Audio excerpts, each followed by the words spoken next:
Hello everyone and welcome back to the channel. It is I, Dave, the Tabletop Wanderer, and we are back with some more Tiny Frontiers revised with our two good characters, two good friends of Kade Jackson and his starship D.O.G.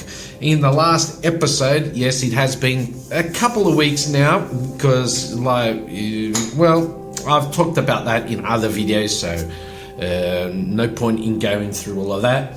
But in our last episode, Kade met up with a mechanic, sort of, which we don't know her name just yet, or if that all comes to, if I'm not forgetting anything. And we managed to settle down in Zephyros at the other side of the planet, and we Kade searched for a mechanic, and he found a mechanic there in her shop.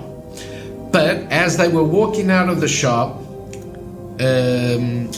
they were approached by some people, some not so friendly looking people, and we shall see who they all are about.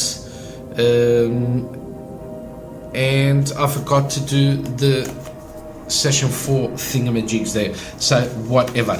But yeah, they were approached by some shady characters, and we actually thought that they might be part of the Revolutionaries in Sankas City. I've got it here.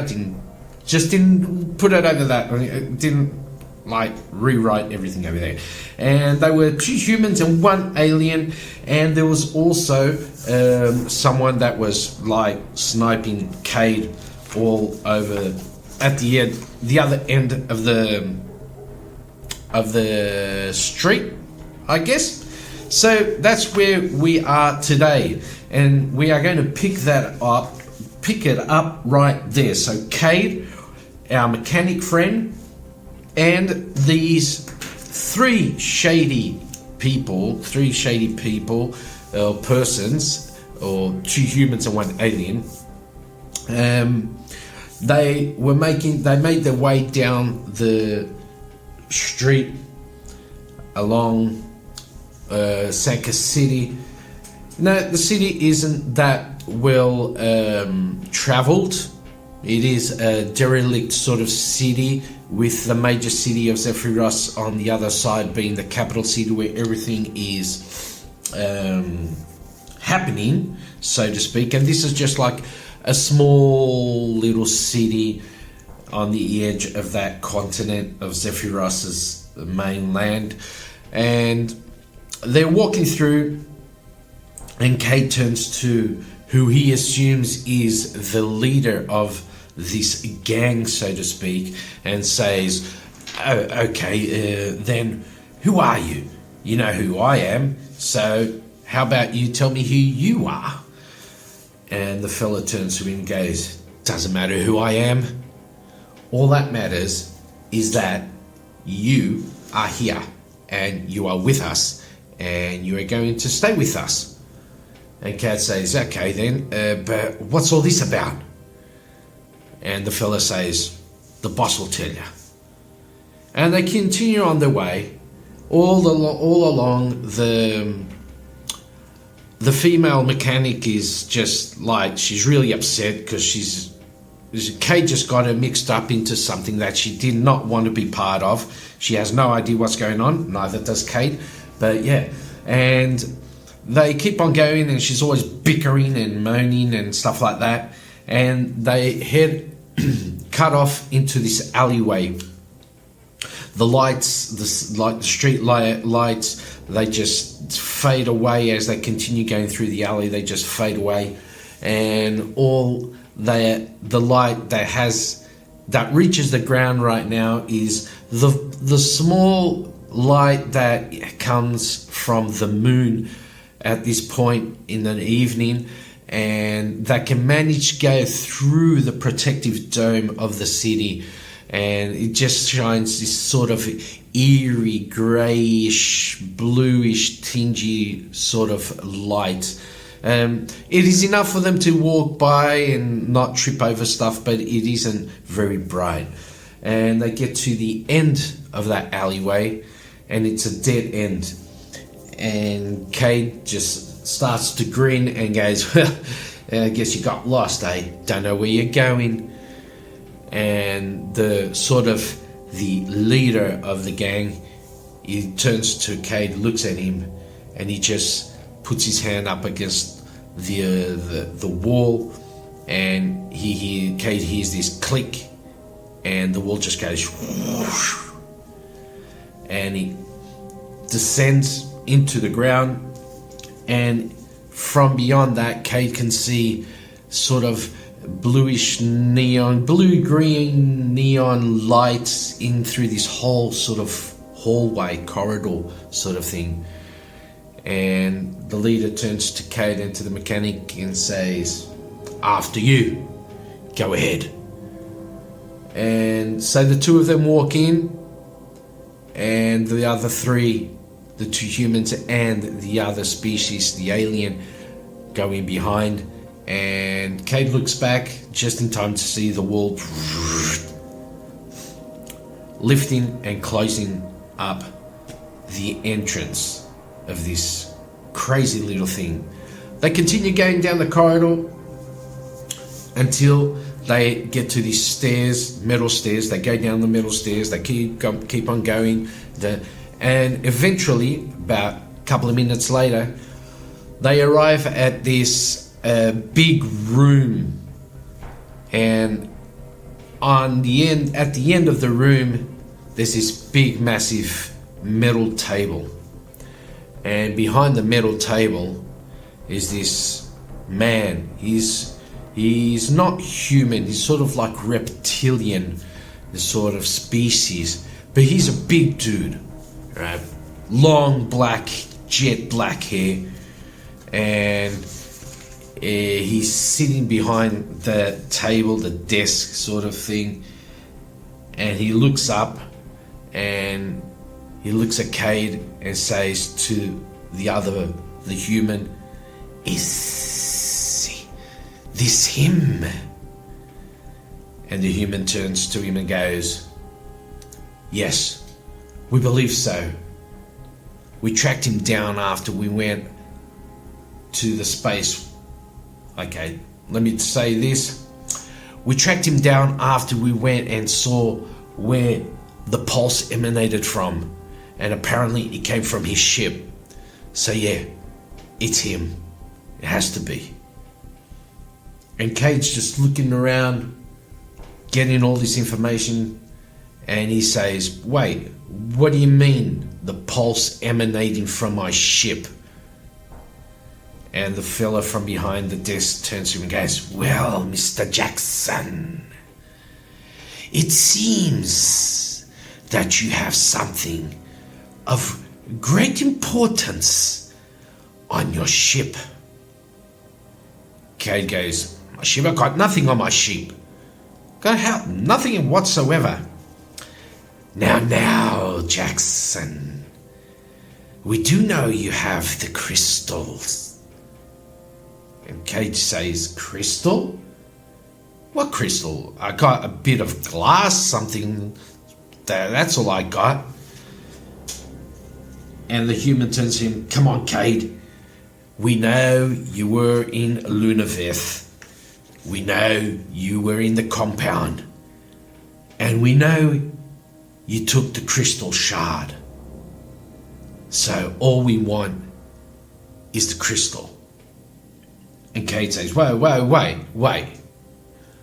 I was paid to get that crystal. Well, I wasn't paid, but I'm going to get paid. But I need the crystal to get paid. Now, if you can top the offer, I'll consider, losing the crystal. Or, who knows? And the alien from the first group turns to him and goes, "You could either give us the crystal, or we could take it from you. Up to you." And Kade, he's starting to get a bit annoyed at all this. He doesn't really like being put on the spot in between a rock and a hard place, and he turns to the alien who just talked to him and says, "Look, mate, tried it. Just try it, and we'll see who gets what." He turns to the big fella behind the desk and says, "Like I said, you want the crystal, ante up. Otherwise, you'll never see it." While this is all going on, the mechanic, she's just looking around. She's trying to see what she can do. Like, she doesn't like being in this spot.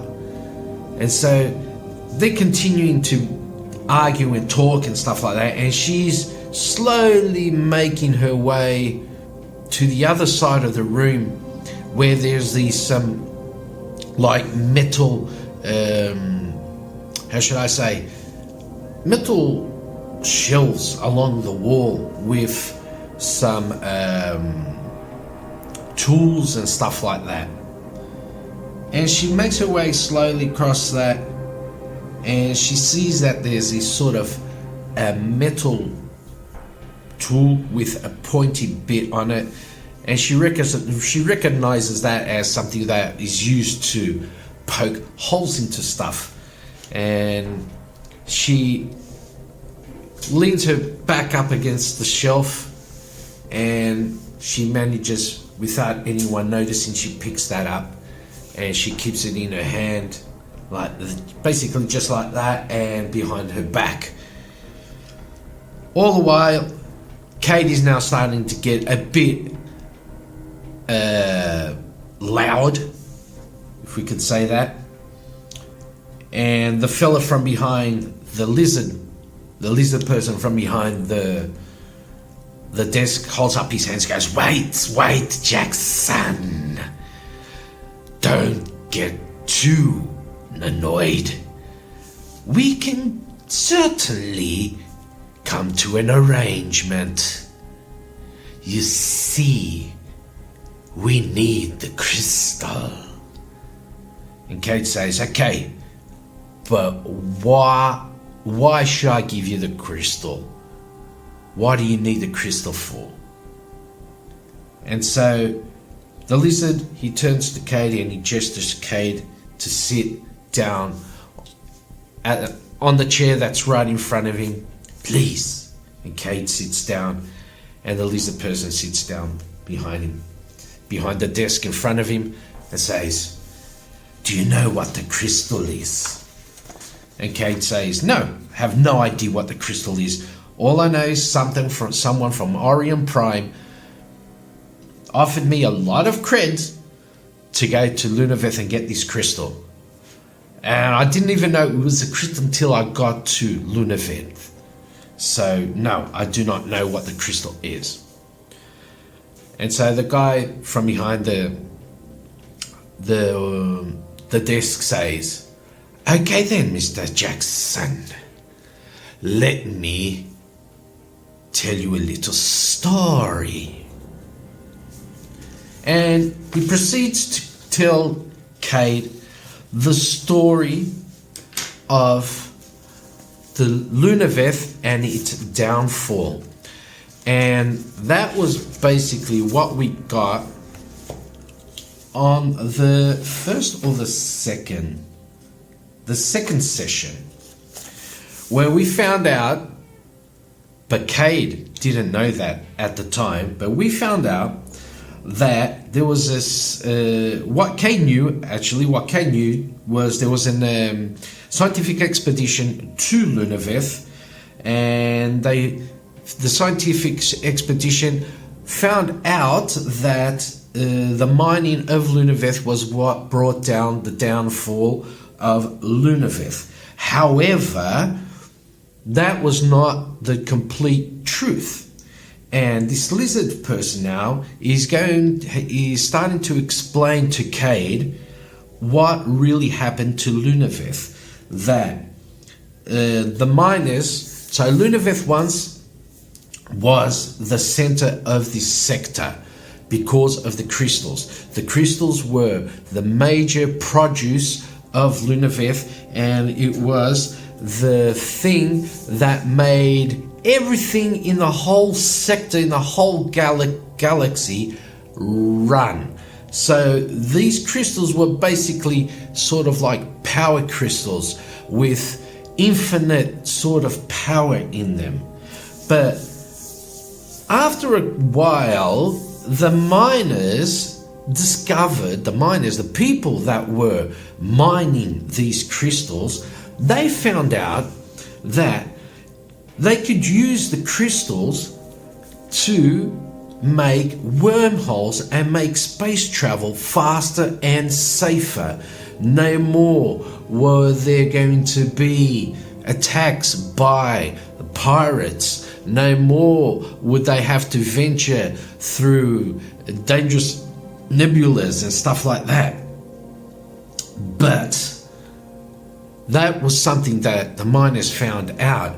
And when the government of Lunavith found out that also, they wanted to, stifle that information, not let it get out. Because the government of Lunavith, they were also working with the pirates, where the pirates would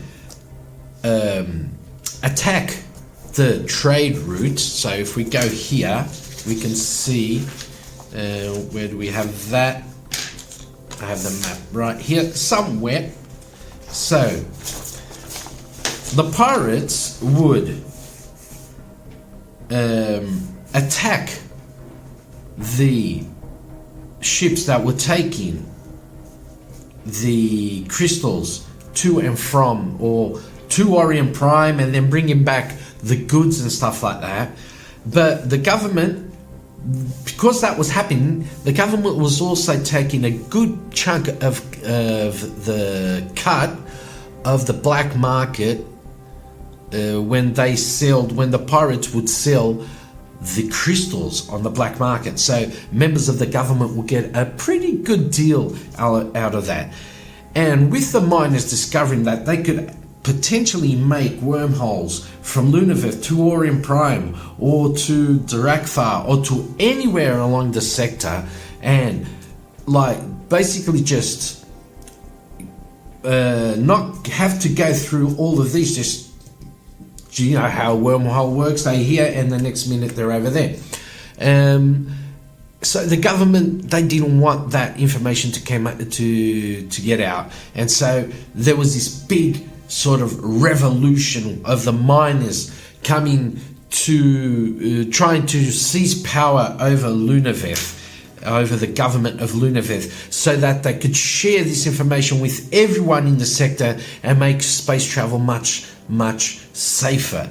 And of course, the government entities, they didn't want that, because they were, they were making pretty good money. So the miners rebelled, and the war between the miners and the authority of the Lunavith government was what made Lunavith fall, therefore becoming what was it that they became? I have it here somewhere. Lunavith, a fallen hegemon, or hegemon. Is that hegemon or hegemon? Pokemon, whatever. So that was the story of Lunavith's fall, and how Orient Prime then became the capital planet of the sector, because some members of the government actually managed to make their way to Orient Prime and establish themselves there, although not in government, but in high positions in the society of Orient Prime, and pulling the strings in the background of the Orient Prime government. These fellas on Zephyros, They are rebels themselves, and they are from the first miners that attacked Lunaveth. Okay, so they're descendants of Lunaveth, and so they're descendants of the miners of Lunaveth. That's what I mean. And so the lizard man turns to Jackson and says, "You see, Kade, we need that crystal so we can show everyone in the sector it is possible to travel safely." And Kade says, "Well, it's very noble of you, but I need to get paid. So it is up to you.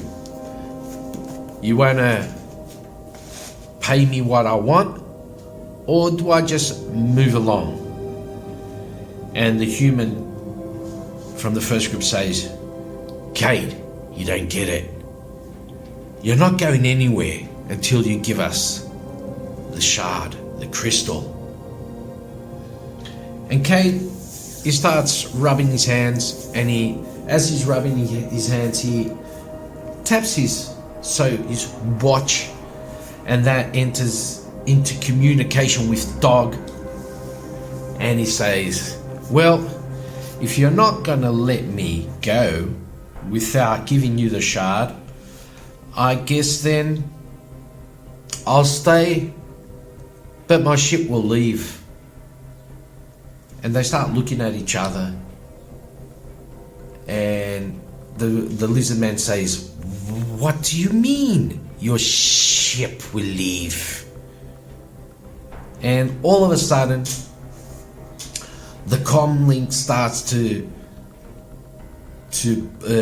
beep on the human, and Kade turns to the human with a grin on his face, and the human picks up his comm link and goes, "What is it?" And Kade can hear on the other side, Sir, ship's thrusters have started. His engines are starting." And Kade looks to him and says, "Well, how is it?" And the human turns to him and says, "Turn off your ship's thrusters." And Kade says, "Well, I would." And Kade says, "Well, I would, but you see, my ship has a mind of its own personality, and like, I don't really like give him orders as more as I suggest things for it to do, because my ship, it's its own boss, it's really like." And or through the comlink, you can hear the guy say, "It's lifted off, it's lifted off." And the human turns to Kade and goes, "Tell it to land now." And Kade says, "I can't, you see, like I said, my ship has a mind of its own, it doesn't belong to me," so to speak. And with that, the mechanic, she starts to walk slowly across the room with the prod thing in her hand, and she comes up behind the other alien from the first group, and she just stabs the guy in his leg, and the guy screams out in pain, "Roar!" and turns to her, "You idiot!" And Kade just jumps up and runs straight for the stairs. All of a sudden, blasters are pulling out, mechanics running after him, after Kade also, and both of them just bolt up the stairs and down the corridor. And I guess that's where we're going to call it quits for today. We'll see what happens in the next episode. Hope you all enjoyed this little sort of theater of the mind thing. And I'll see you all on the next episode. Don't forget to like, comment, and subscribe to the channel if you haven't already. And yeah, thank you all for those that have watched my other videos. Thank you all for those suggestions on the let's make a dungeon thing. And yeah, we'll see Kade and D.O.G on the next episode. Have a great one, and bye bye.